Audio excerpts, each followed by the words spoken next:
السلام علیکم ورحمۃ اللہ تعالی وبرکاتہ۔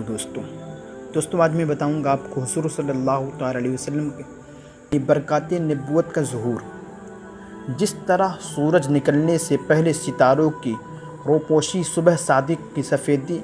شفق کی سرخی سورج نکلنے کی خوشخبری دینے لگتی ہیں، اسی طرح جب آفتاب رسالت کے طلوع کا زمانہ قریب آ گیا تو اطراف عالم میں بہت سے ایسے عجیب واقعات اور خوراک عادات و بطور علامات کے ظاہر ہونے لگے جو ساری کائنات کو جھنجھوڑ کر یہ بشارت دینے لگے کہ اب رسالت کا آفتاب اپنی پوری آب و تاب کے ساتھ طلوع ہونے والا ہے۔ چنانچہ اصحاب فیل کی ہلاکت کا واقعہ، ناگہاں باران رحمت سے سرزمین عرب کا سرسبز و شاداب ہو جانا اور برسوں کی خشک سالی دفع ہو کر پورے ملک میں خوشحالی کا دورہ ہو جانا، بتوں کا منہ کے بل گر پڑنا، فارس کے مجوسیوں کی 1000 سال سے جلائی ہوئی آگ کا ایک لمحے میں بجھ جانا،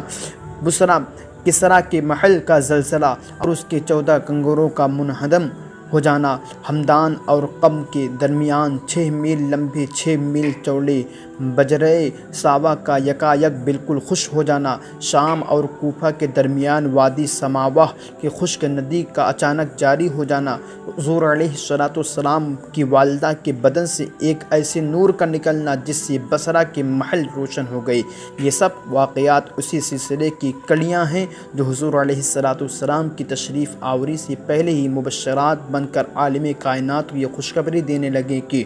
مبارک ہو وہ شہ پردے سے باہر آنے والا ہے، گدائی کو زمانہ جس کے در پر آنے والا ہے۔ حضرات انبیاء کرام علیہ السلام سے قبل اعلان نبوت جو خلاف عادت اور عقل کو حیران میں ڈالنے والے واقعات صادر ہوتے ہیں ان کو شریعت کی اصطلاح میں ارحاس کہتے ہیں، اور اعلان نبوت کے بعد انہی کو معجزہ کہا جاتا ہے۔ اس لیے مذکورہ بالا تمام واقعات ارحاس ہیں جو حضور علیہ السلام کے اعلان نبوت کرنے سے قبل ظاہر ہوئے، جن کو ہم نے برکات نبوت کے عنوان سے بیان کیا ہے۔ اس قسم کے واقعات جو ارحاس کہلاتے ہیں ان کی تعداد بہت زیادہ ہے، ان میں سے چند کا ذکر ہو چکا ہے اور چند کا ذکر کرتا ہوں، جس میں سے پہلا واقعہ یہ ہے کہ محدث ابو نعیم نے اپنی کتاب دلائل النبوہ میں حضرت عبداللہ بن عباس رضی اللہ تعالیٰ عنہما کی روایت سے یہ حدیث بیان فرماتے ہیں کہ جس رات حضور علیہ السلام کا نور نبوت حضرت عبداللہ رضی اللہ تعالیٰ عنہ کی پشت اقدس سے حضرت آمنہ رضی اللہ تعالیٰ عنہ کے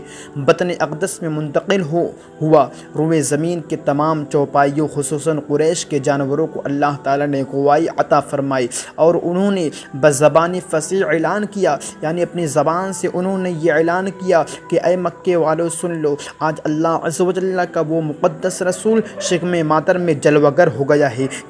جس کے سر پر تمام دنیا کی امامت کا تاج ہے اور جو سارے عالم کو روشن کرنے والا چراغ ہے۔ مشرق کے جانوروں نے مغرب کے جانوروں کو بشارت دی، اسی طرح سمندروں اور دریاؤں کے جانوروں نے ایک دوسرے کو یہ خوشخبری سنائی کہ حضرت ابو القاسم صلی اللہ تعالی علیہ وسلم کی ولادت باسعادت کا وقت قریب آ گیا ہے۔ دوسرا واقعہ یہ ہے کہ خطیب بغدادی نے اپنی سند کے ساتھ یہ حدیث روایت کی ہے کہ حضور علیہ السلام کی والدہ ماجدہ حضرت بی بی آمنہ رضی اللہ تعالی عنہ نے فرمایا کہ جب حضور علیہ السلام پیدا ہوئے تو میں نے دیکھا کہ ایک بہت بڑی بدنی آئی جس میں روشنی کے ساتھ گھوڑوں کے ہنہنانے اور پرندوں کے اڑنے کی آواز تھی اور کچھ انسانوں کی بولیاں بھی سنائی دیتی تھی۔ پھر ایک دم حضور علیہ السلام میرے سامنے سے غائب ہو گئے اور میں نے سنا کہ ایک اعلان کرنے والا اعلان کر رہا ہے کہ محمد صلی اللہ علیہ وسلم کو مشرق و مغرب میں گشت کراؤ اور ان کو سمندروں کی بھی سیر کراؤ تاکہ تمام کائنات کو ان کا نام، ان کا حلیہ، ان کی صفت معلوم ہو جائے اور ان کو تمام جاندار مخلوق یعنی جن و انس، ملائکہ اور چرند و پرند کے سامنے پیش کرو اور انہیں حضرت آدم علیہ السلام کی صورت، حضرت شیث علیہ السلام کی معرفت، حضرت نوح علیہ السلام کی شجاعت، حضرت ابراہیم علیہ السلام کی خلت، حضرت اسماعیل علیہ السلام کی زبان، حضرت اسحاق علیہ السلام کی رضا، حضرت صالح علیہ السلام کی فصاحت، حضرت لوط علیہ السلام کی حکمت، حضرت یعقوب علیہ السلام کی بشارت، حضرت موسیٰ علیہ السلام کی شدت، حضرت ایوب علیہ السلام کا صبر، حضرت یونس علیہ السلام کی طاعت، حضرت یوشع علیہ السلام کا جہاد، حضرت داؤد علیہ السلام کی آواز، حضرت دانیال علیہ السلام کی محبت، حضرت الیاس علیہ السلام کا وقار، حضرت یحییٰ علیہ السلام کا عصمت،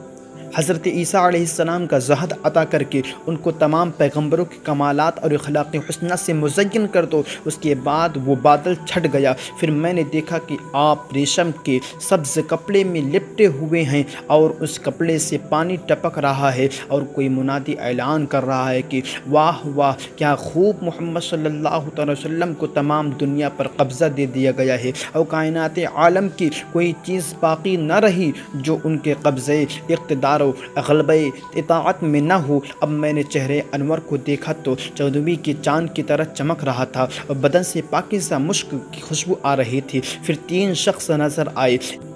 ایک کے ہاتھ میں چاندی کا لوٹا، دوسرے کے ہاتھ میں سبز زمرد کا تشت، تیسرے کے ہاتھ میں